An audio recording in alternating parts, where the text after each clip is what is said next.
प्रिय द्वितीय वर्ष राजनीति विज्ञान के विद्यार्थियों, आज मैं आपको आपके प्रथम प्रश्न पत्र प्रमुख राज्य व्यवस्थाओं के अंतर्गत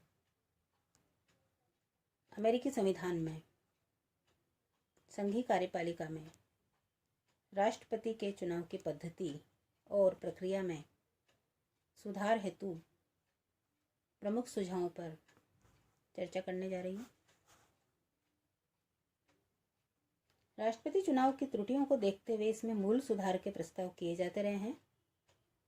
2000 ईस्वी के राष्ट्रपति चुनाव ने इन त्रुटियों की ओर संपूर्ण विश्व का ध्यान आकर्षित करके सुधार की आवश्यकता को पहले से बहुत अधिक प्रबल बना दिया है। इस संबंध में प्रथम और सर्वप्रमुख सुझाव तो यह है कि राष्ट्रपति का चुनाव प्रत्यक्ष रूप से अमेरिकी गणतंत्र के समस्त मतदाताओं द्वारा किया जाए। 22 मार्च 1977 को अमेरिकी राष्ट्रपति द्वारा अमेरिकी कांग्रेस के सम्मुख राष्ट्रपति चुनाव की पद्धति में परिवर्तन और चुनाव सुधार संबंधी एक प्रस्ताव प्रस्तुत किया गया था। इस प्रस्ताव में मुख्य सुझाव ये था कि अमेरिकी राष्ट्रपति के लिए प्रत्यक्ष चुनाव की पद्धति अपनाई जाए, लेकिन इस प्रस्ताव को समर्थन प्राप्त नहीं हुआ।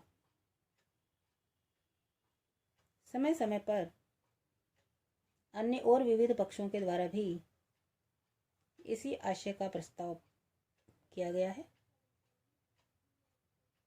2000 ईस्वी में सीनेट के लिए नवनिर्वाचित सदस्य हिलेरी क्लिंटन के द्वारा इसी प्रकार की मांग की गई, लेकिन अमेरिकी कांग्रेस इस प्रकार के किसी प्रस्ताव को स्वीकार करेगी, इस बात की आशा बहुत कम है।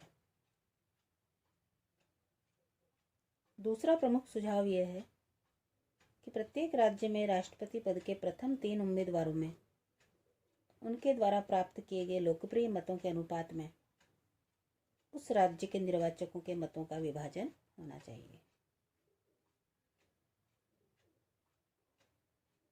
तृतीय प्रमुख सुझाव यह है कि राष्ट्रपति निर्वाचक मंडल के सदस्यों का चुनाव जनता द्वारा उसी प्रकार से हो जिस प्रकार से सीनेट या प्रतिनिधि सभा के सदस्यों का चुनाव प्रत्येक राज्य में होता है। तो इस प्रकार से अमेरिकी संघीय कार्यपालिका के प्रमुख अमेरिकी राष्ट्रपति के चुनाव की पद्धति और प्रक्रिया में जो अब तक त्रुटियां या कमियां पाई गई थी, उन्हें दूर करने हेतु समय समय पर प्रमुख सुझाव भी दिए जाते रहे हैं। धन्यवाद।